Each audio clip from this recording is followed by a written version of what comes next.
So yun na nga, mula dun sa may Signal Village mga katropa, dun tayo nanggaling kanina. Baybayin natin yung kahabaan nitong Taguig City. Halos sa 2 lane lang po talaga to.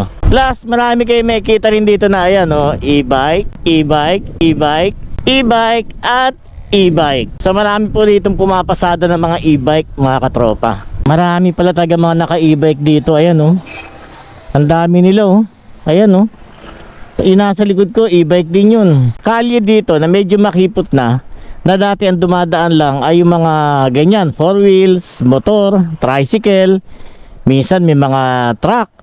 Pero ngayon nadagdagan siya ng napakaraming e-bike. Ayan kahit saan ka lumingon may e-bike dito. Ayun ayan mga nakapark sila dyan Ginagawa nila na yan, pang service dito. Pero pa yung mga padjak, ayan kung tawagin Eto, ayan diba?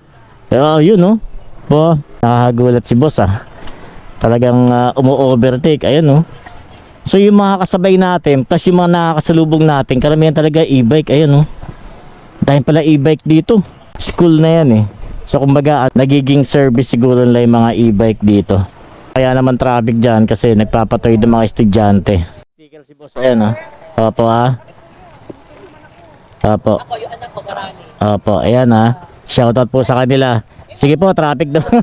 Thank you po, ingat po kayo, ingat. Apo. Pamingilan sila na sticker mga katropa. Andito tayo sa may tapat nung school. So isa sila tropa tsaka sila ma'am sa nakasakay do sa e-bike dito. Maraming e-bike pala dito. School dito, pinaka-service talaga yan yung mga e-bike. Kaya medyo marami tayo makikita mga e-bike dito. Shoutout po kila ma'am Sakay punta ma'am? Wawa po sir. Wawa. Okay. Ingat po Apo, thank you. Sila tropa Sila boss mga traffic enforcer dito. Ayan nagpapatawid dito. Dami nila ang saya. Meron ditong humps. Ayan laki ng humps. So baka sumakay di ilalim natin.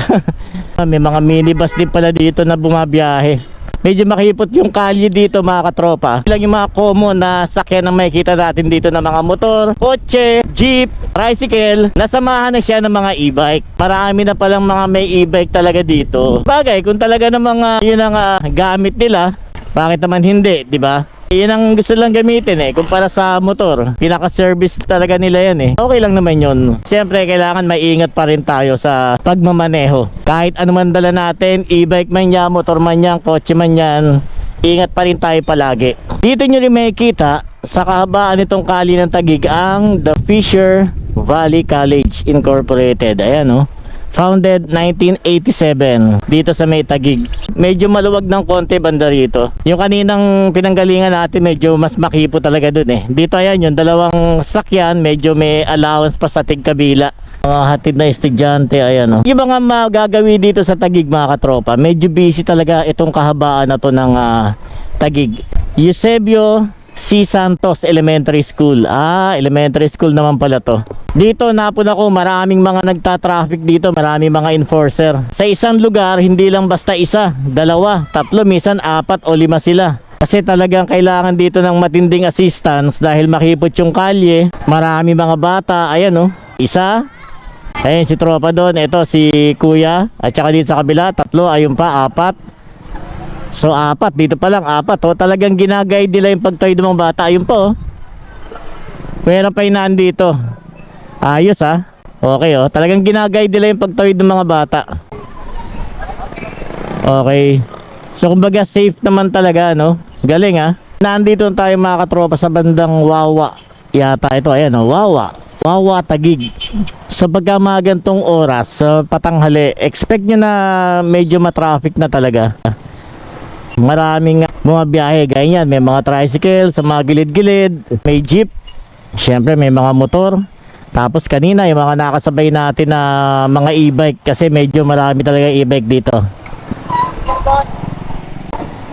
May mingi na sticker sa atin. Ito, bigyan natin sticker. Ayan shoutout kila tropa. Ayan Ayan taga-Pasig kayo. Bigyan natin sticker sila. Alright, ingat kayo Shoutout kila tropa. Ayan Okay, ingat po, ingat. Sige. Nandito tayo sa Barangay Tuktukan, dito sa may tulay. Ayan, may ilog din dyan, ayan. So yung pagbaba dito, papunta na ng munisipyo ng Taguig, mga katropa. Biyahe ng mga jeep yan dyan, hindi ko lang tanda kung pasaan yung papuntang kanan. Tapos yan, oh, mga traffic enforcer na naman natin dyan. Siyempre kada kanto meron. Bilib lang ako dito sa Taguig, ano, dahil kahit na medyo compress yung sitwasyon dito, maayos yung kalakaran. Pagdating sa traffic, namamanage naman nila. Nagkalat yung mga traffic enforcer nila, medyo marami talagang tao dito. Kaya kumbaga nagaguide naman nila yung traffic. Kaya siguro hindi naman masyado nagbabara ng todo rito. Pinaka-munisipyo yung banda rito. Dito si tropa na traffic enforcer, ayan. Okay, so hindi siya masyado matraffic ngayon dito. Kakaunti yung tao. Ito yung pinaka-munisipyo ng Taguig, mga katropa. Ikutan natin sa loob. So ito yung pinaka-munisipyo ng Taguig, mga katropa, ayan. Papasok dito, may guardhouse. So ito yung pinaka-stage sila, ayan dito. Ayan, pakita ko lang sa inyo yung pinaka-munisipyo ng Taguig. Ito. So ayan. Alright, ikot lang tayo, tapos labas na tayo ulit. Alright, so ito yung pinaka-entrance ng munisipyo, police station. Ayan, tapos pa-U-turn lang siya, tapos palabas na uli. Alright. So yun, nakita natin yung area ng munisipyo ng Taguig, mga katropa. So labas na tayo uli para makumpleto yung pasyal natin dito sa Taguig, di ba? Nakita natin yung kanilang munisipyo. Mga kapulisan, talaga nakatambay sila dyan. Kumbaga yung visibility ng mga pulis dito sa Taguig, makikita mo talaga. Ito yung pinaka-highway na. Yung bandang kanan, punta ng C6. So yung mga katropa, napakita ko sa inyo yung kahabaan ng Taguig. Doon lang naman yung sa pinakaloob, mga katropa. Pero ang Taguig, malaki yan. Kumbaga yung naipakita natin sa inyo is konting part lang para may idea lang kayo. Yung mga hindi pa nagagawin ng Taguig, mga katropa. So kakanan tayo rito, General Luna Street. Dire-diretso ito ng papunta ng Pasig. Pero dadaan muna tayo ng Pateros dito. So yun lang, alis po sa inyo lahat. At syempre, keep safe.